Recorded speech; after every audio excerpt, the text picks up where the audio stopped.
Wow, it's no longer news in the Church of God today. There is always fighting, conflict everywhere. And it has reduced the strength of the Church of God, and it has caused a lot of division and confusion.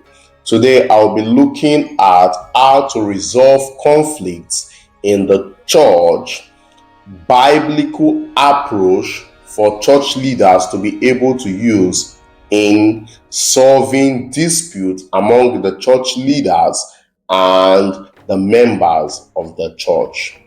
Okay, you're welcome once more to Yakilome Talk on Yakilome TV. Conflict in the church, it's more common that we admit from misunderstanding amongst members to disagreements between the leadership of the church and the congregation at large. The body of Christ often find itself struggling with division, disunity among members. But here are some of the biblical truths. Conflict is not the enemy to the church. Satan is not even the enemy as it stands in terms of conflict management to the church. But what is the enemy to the church today is the method we are using in resolving conflicts among us as Christians, as believers. In today's video, we are unpacking the biblical grace-filled method for practical guide on how to resolve conflict amongst members, conflict amongst church leadership, and conflict amongst families. Here are some of the steps. Step 1. To every problem, there is a root. Understanding the root of the church conflict matters. Why are we having a lot of conflicts today? We must learn to understand the foundation of the problem. If the foundation is being identify the process of conflict resolution, the possibility will be high. Now, some of the things that causes the root cause of our church's problem today are misunderstanding, personality clash,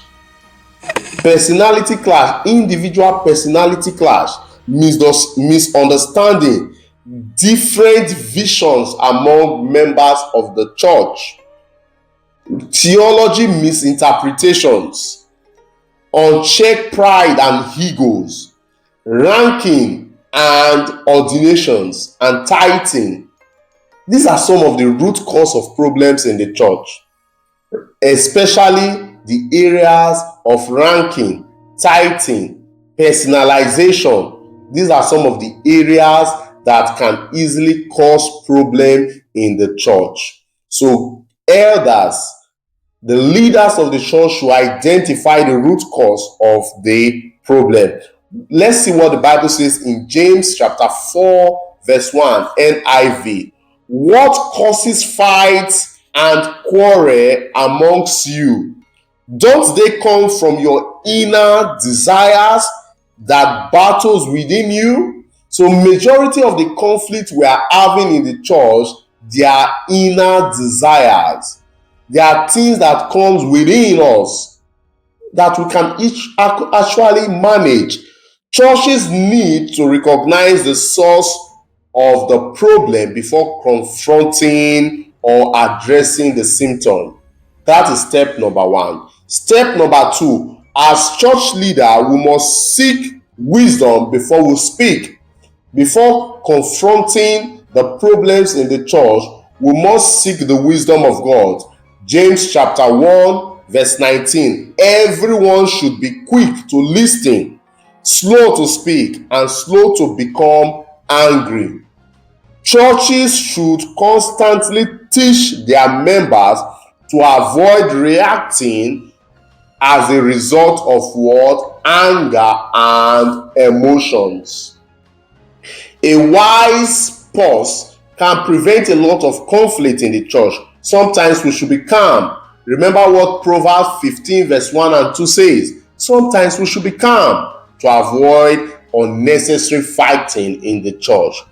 Step number 3, go to the person privately. Sometimes as church leader, there's no need for us to call people to resolve problem. As the leader, you can go one-on-one, try your best to resolve problem. If you're unable to achieve it that way, that is when you call some experts and elders. What the Bible says in Matthew chapter 18, verses 15 and 17. If your brother sin against you, go and tell him his fault between you and him alone. When someone offends you in the church, there's no need to escalate it into problem. Go and discuss with the person personally. Go and discuss with him. And the church should aim to support people to apologize. It is important. Step number 4, we should try, sometimes when the cases are beyond us, we should involve peacemaker. Proverbs chapter 15 verse 22 says, plan fail for lack of counsel, but with many advisers people succeed. In the midst of plenty advisers, we will not be having conflict. So it is important for us to seek what? Peacemaker experts to help the church.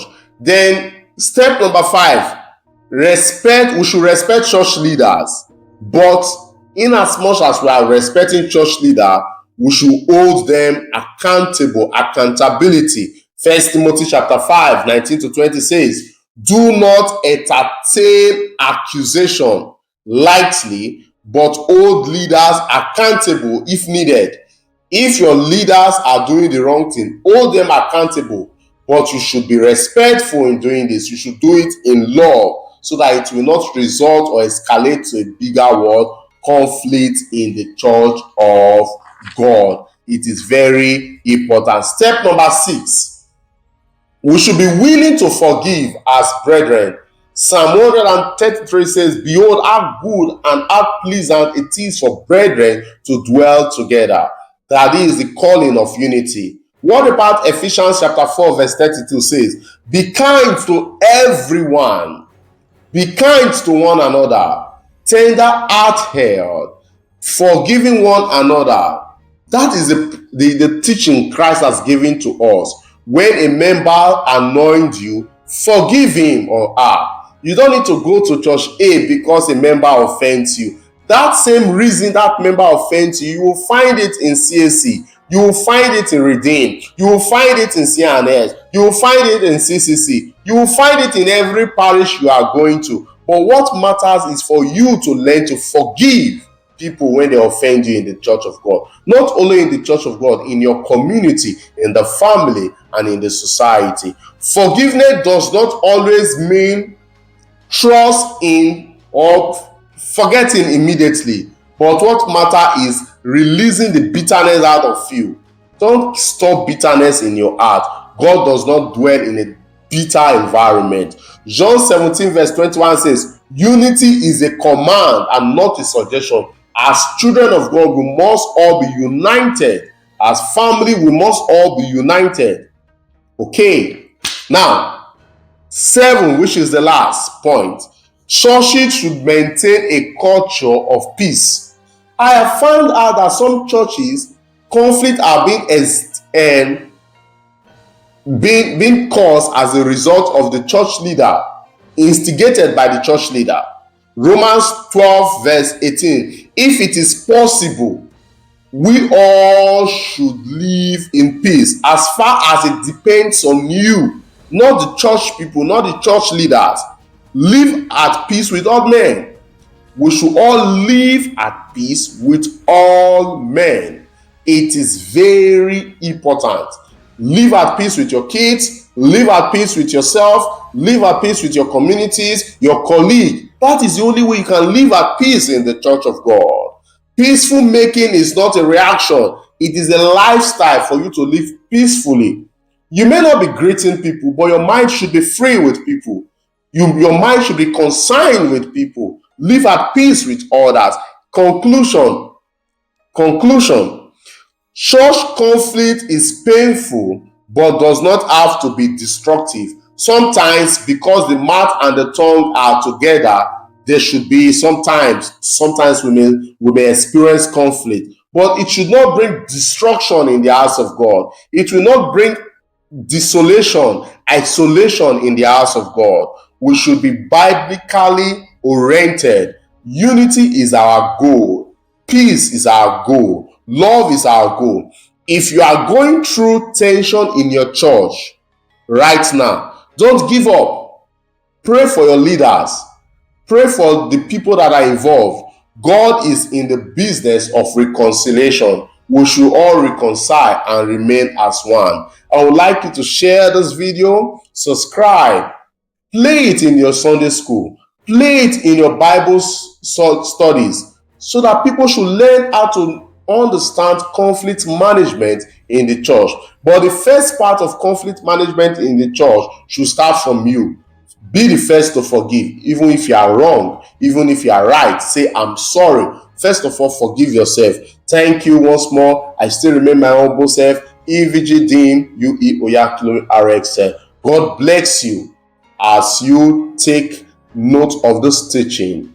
In the name of Jesus, there will be peace in your church.